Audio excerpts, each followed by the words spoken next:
Olá pessoal, hoje a gente vai conversar sobre anatomia orbitária, um tema complexo, um tema difícil, e aí eu vou tentar mostrar para vocês da maneira mais didática possível quais são as características anatômicas importantes para a gente sobre anatomia orbitária.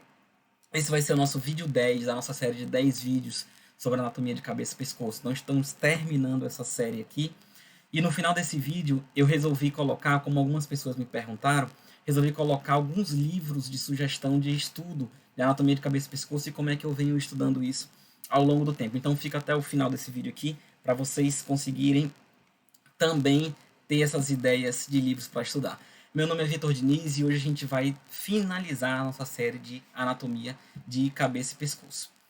Para quem ainda não está inscrito no canal, lembre de se inscrever e lembre também nas configurações do YouTube de ativar suas notificações. Senão você mesmo sendo inscrito, você não recebe as notificações de quando os vídeos são publicados.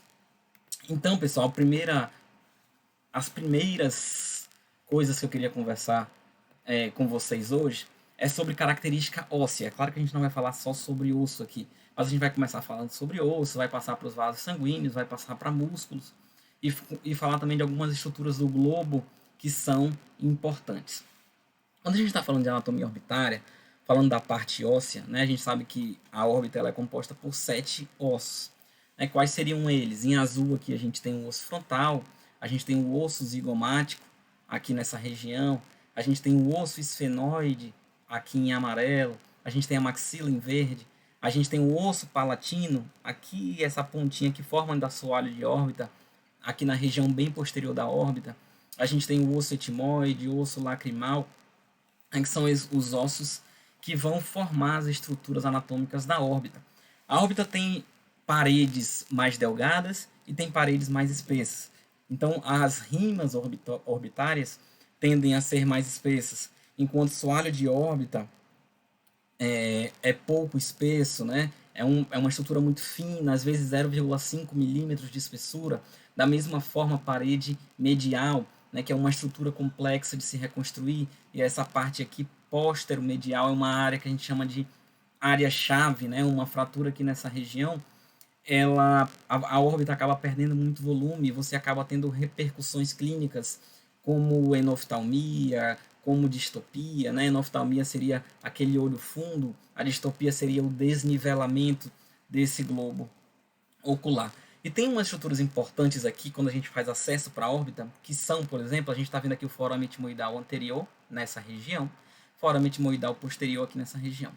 O forame etimoidal posterior, onde vai passar a artéria etimoidal posterior, onde vai passar nervo etimoidal posterior, ele é uma estrutura anatômica importantíssima para a gente, porque ele é o nosso limite posterior quando a gente está dissecando aqui a parede medial. Então, quando a gente vem descolando, se a gente chegar na forama etimoidal posterior, esse aqui é o nosso limite, a gente não pode avançar. Por quê? Porque logo posterior a ele, a gente vai ter aqui o ápice orbital, vai ter o canal óptico, e no canal óptico vai passar o nervo óptico, a estrutura mais importante aqui, que se a gente lesa, o paciente pode evoluir com perda de acuidade visual ou perda total da visão. Por isso que o forame etimoidal posterior é importantíssimo, uma referência anatômica muito importante para acesso orbitário. A gente tem aqui o canal óptico, se vocês observarem, ele é formado dentro da asa menor do osso esfenoide, e a fissura orbital superior, ela já divide, ela é a asa maior do esfenoide e a asa menor do esfenoide. Entre as duas, asa menor e asa maior, a gente vai ter a fissura orbital superior. Aqui vai estar passando nervo oculomotor, troclear, abducente e ramos do V1 oftálmico, né, do trigêmeo. Aqui a gente já tem a fissura orbital inferior, onde vai passar a veia oftálmica inferior, ramos do V2 também, algumas estruturas importantes para a gente. A gente está observando aqui o sulco infraorbitário, onde vai passar o nervo infraorbitário, depois vai vir o canal, e mais na frente aqui a gente vai ter o forame. Então a gente tem muita estrutura importante aqui. E a gente tem algumas referências que a gente tem que ter atenção aqui dentro da órbita. Né? Que referências seriam essas? A gente está vendo aqui essa referência 1 centímetro abaixo da sutura zigomático frontal e 3 a 4 milímetros internamente à órbita, a gente vai ter um tubérculo que a gente chama de tubérculo de Whittingham.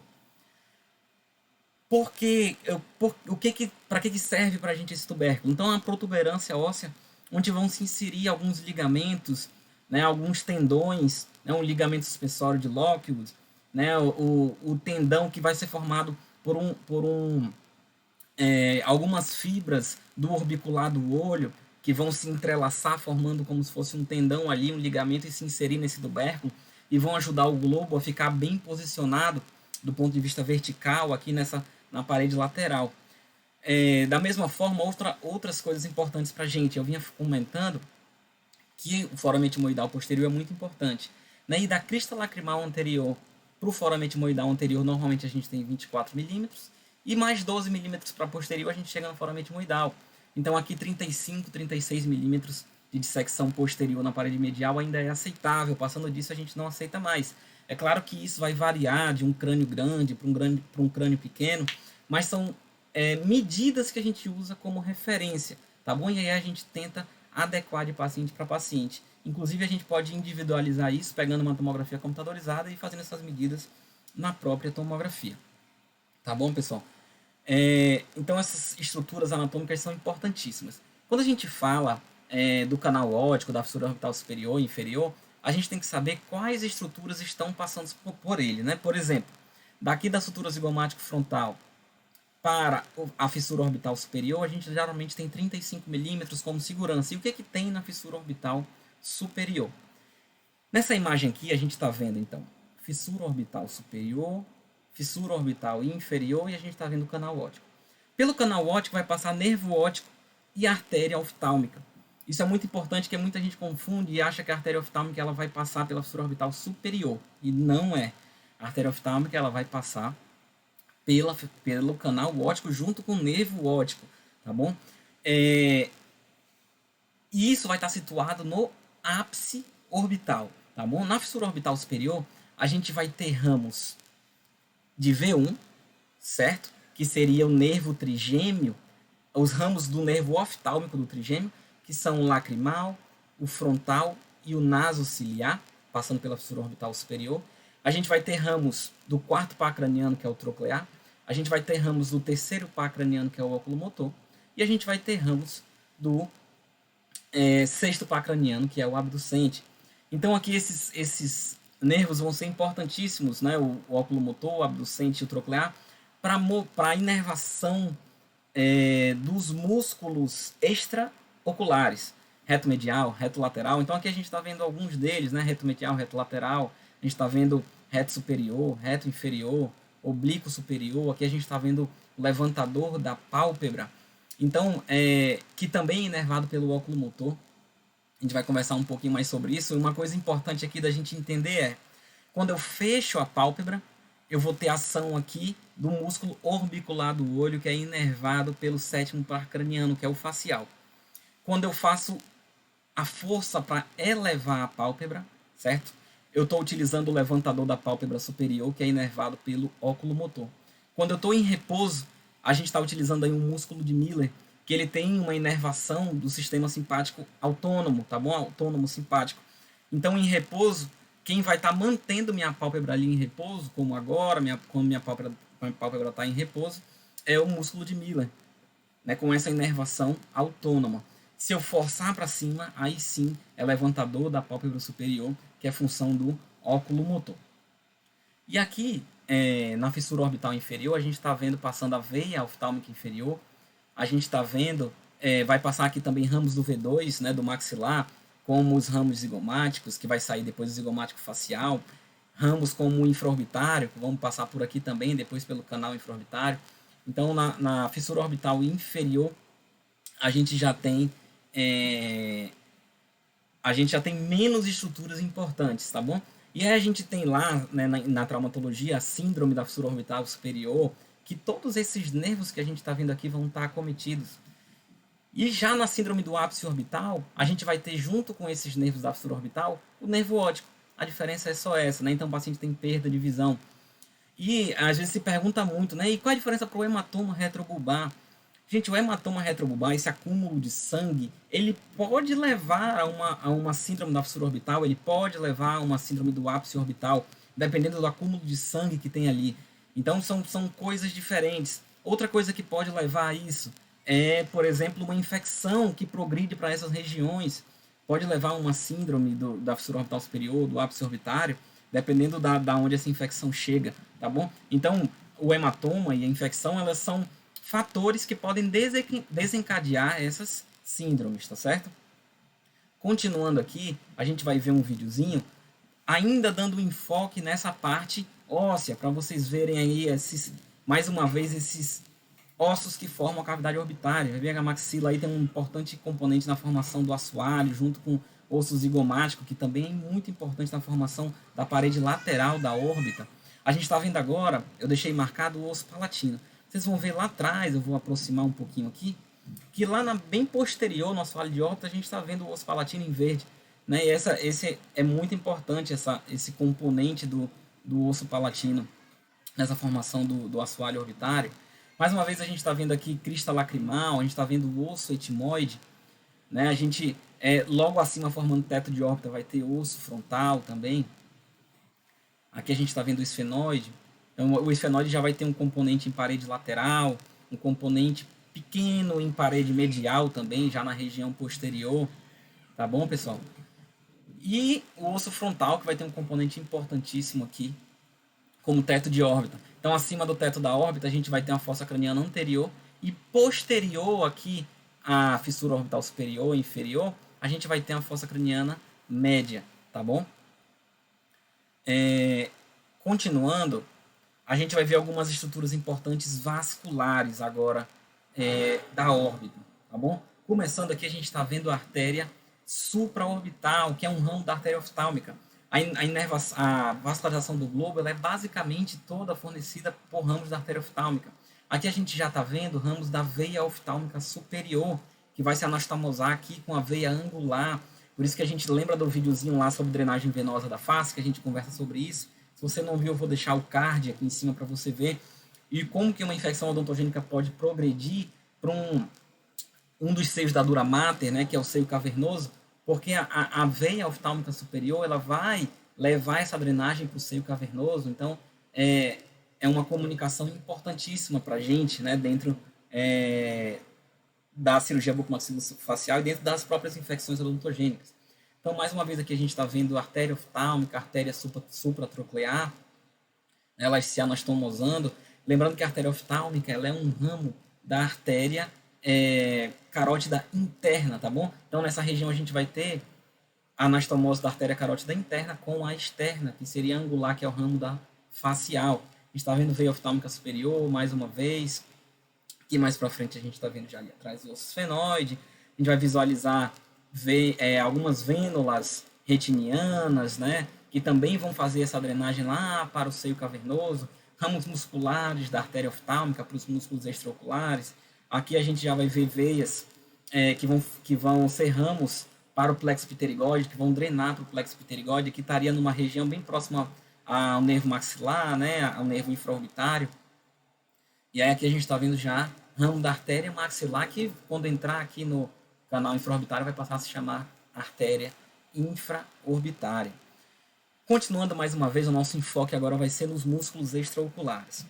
Então, aqui, primeiramente, a gente está mostrando o músculo levantador da pálpebra superior, inervado pelo óculo motor, como eu falei para vocês, muito importante quando eu faço esse movimento de levantar a pálpebra. Se eu apagar ele, a gente está vendo aqui reto superior, reto inferior, reto medial, todos esses inervados pelo óculo motor, tá bom, pessoal? Aqui a gente já vai ver oblíquo inferior, que também o óculo motor é quem vai fazer a inervação desse músculo.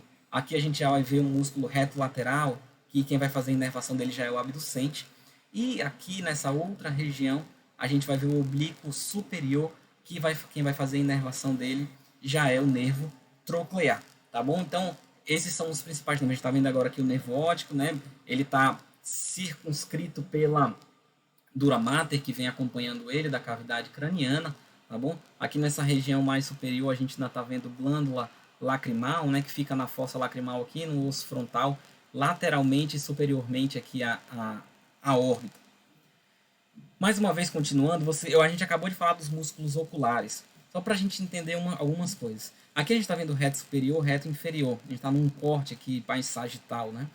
Então, quando a gente tem alguma coisa, pode ser um hematoma, pode ser uma infecção, dentro desse cone que esses músculos formam, então a gente viu lá no slide anterior que eles formam um cone, né, esses músculos. Quando o hematoma, por exemplo, ou infecção está dentro desse cone, a gente chama de que está no espaço intraconal. Quando ela está fora dessa musculatura, a gente diz que está no espaço extraconal, que ela está fora desse cone, tá bom? Então isso é importante para uma comunicação anatômica melhor.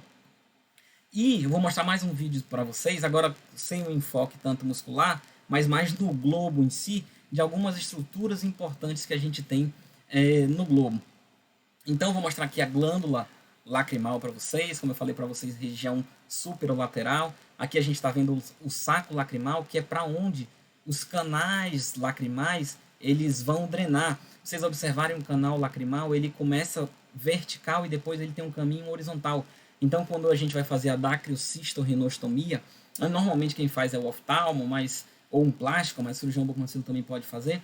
A gente tem que lembrar disso, porque anatomicamente o catéter ou a cânula que vai alargar esse ducto, ele precisa entrar verticalmente para depois correr horizontalmente em direção ao saco, tá bom? Senão você não consegue, se você quiser entrar horizontalmente aqui, você não vai conseguir porque tem essa peculiaridade anatômica aí nessa região.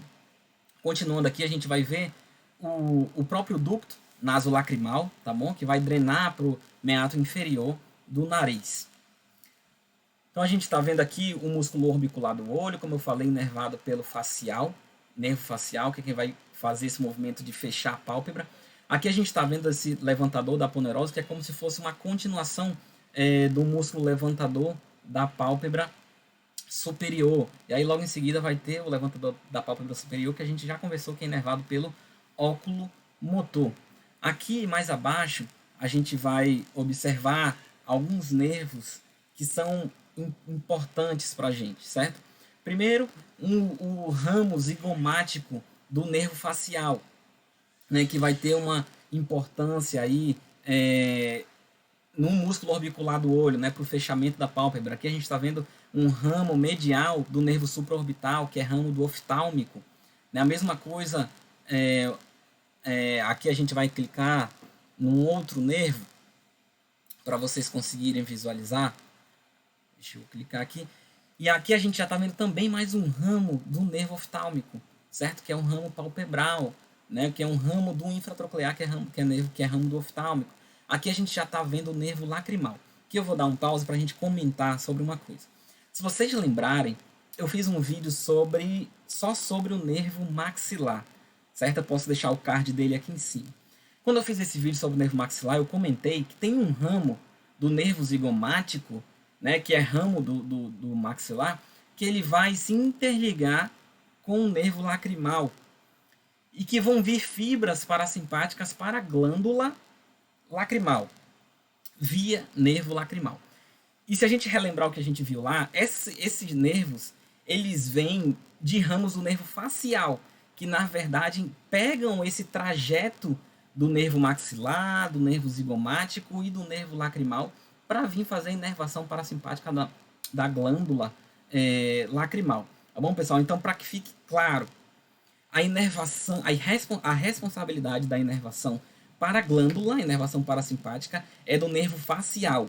Mas esses ramos do nervo facial, lá via gânglio pterigopalatino, eles vão subir no nervo maxilar, subir via nervo zigomático, vão emitir um ramo comunicante com o nervo lacrimal e vão seguir esse trajeto para inervar a glândula lacrimal. Então, quem quiser, confere esse vídeo aí que eu fiz explicando isso para vocês. Continuando aqui, a gente vai ver também alguns vasos, né? A gente está vendo a esclera, mas eu vou clicar aqui em vasos ramos da artéria oftálmica, né? Que aqui a gente está vendo a artéria lacrimal. A gente está vendo outro ramo, que é a artéria palpebral lateral, né? Que vão fazer a irrigação dessa região. E, continuando, a gente vai ver mais uma vez a musculatura aqui. Músculo reto medial. A gente vai ver, vou virar um pouquinho esse globo para a gente conseguir visualizar melhor. A gente vai ver aqui o músculo oblíquo superior, certo? E logo acima do oblíquo superior a gente vai ter o reto superior e acima dele o levantador da pálpebra superior. Tá bom, pessoal? Então, mais uma vez aqui, eu vou mostrar a parte mais lateral. A gente vai visualizar o músculo reto lateral e a gente vai visualizar também o reto inferior e aqui o oblíquo inferior. Então, se vocês observarem essa musculatura, ela forma um cone. Por isso que a gente fala que quando é dentro desse cone é intraconal. E mais posteriormente a isso tudo, a gente vai estar visualizando um anel, né, que chama o anel tendinoso comum, que vai ser quase que a origem de quase todos esses músculos. Alguns vão inserir diretamente no esfenoide, mas esse anel vai ser a origem de quase todos esses músculos. E a inserção deles aqui. Então, quando eu faço a contração desse músculo, que é o reto lateral, eu vou trazer meu globo para a lateral. Né? Então, é importante a gente conhecer toda essa anatomia aqui, principalmente para tratamento de trauma orbitário. Tá bom, pessoal? Então, eu tentei deixar para vocês aqui. É claro que não é tudo sobre órbita, mas algumas coisas que vão ajudar vocês no estudo sobre anatomia orbitária. E como prometido, eu deixei aqui alguns livros que eu considero importantes para vocês, tá bom? Alguns livros que ajudam vocês, né? Esse aqui é um mini atlas colorido de anatomia de cabeça e pescoço, que tem algumas coisas escritas, porque também atlas que só tem figura é um pouco difícil da gente conseguir compreender. E anatomia a gente não consegue estudar por um livro só. Por exemplo, aqui as figuras do Netter são muito interessantes da gente, depois de ter lido um tema, vir aqui e olhar essas figuras, elas são muito, muito interessantes, inclusive para serem utilizadas em aulas. Um livro que eu acho um livro básico, que não é completo, mas que eu acho que para quem está começando é um livro interessante, é o livro do Madeira, né? Um livro que tem muita coisa escrita e que ajuda você, né, a conseguir entender algumas coisas. É um livro que já peca mais nas figuras, mas a parte escrita dele eu acho interessante, didática e pouco complexa. Então, quando a gente está começando, isso é bom. Deixei aqui também o livro do Teixeira, que pode ser utilizado, né? Alguns outros livros que eu considero importantes e que vocês podem utilizar no dia a dia de vocês de estudo. E além disso, hoje em dia a gente ainda pode também utilizar sites, né, como o KenHub, que eu também utilizo, né? Aqui a gente pode fazer algumas provinhas aqui, testar. Ele tem uma versão premium, né? Mas tem uma versão também gratuita. Então tem tanto de anatomia geral como a parte de cabeça e pescoço. Vai ter a parte de interpretação de imagem. Eu acho interessante o KenHub. Tem imagens também interessantes para a gente conseguir compreender algumas coisas nesse sentido. Existem aplicativos também hoje, como o Essential Anatomy, que é esse que eu uso para fazer as imagens para vocês, que eu posso deixar inclusive na descrição aqui o link, que é um aplicativo pago, mas eu acho que é o que vale a pena ter, mas tem a versão gratuita também, por 14 dias. Então, pessoal, se vocês gostaram dessas informações, já curtam esse vídeo, compartilhem com quem vocês acham que vão se interessar pelo tema, e lembrem-se de passar à frente esse conteúdo, de mostrar quem vocês acham que vão se interessar. Então compartilhem no WhatsApp, nas redes de vocês, para que todo mundo possa chegar a esse conteúdo. Até o próximo vídeo, pessoal. Um abraço.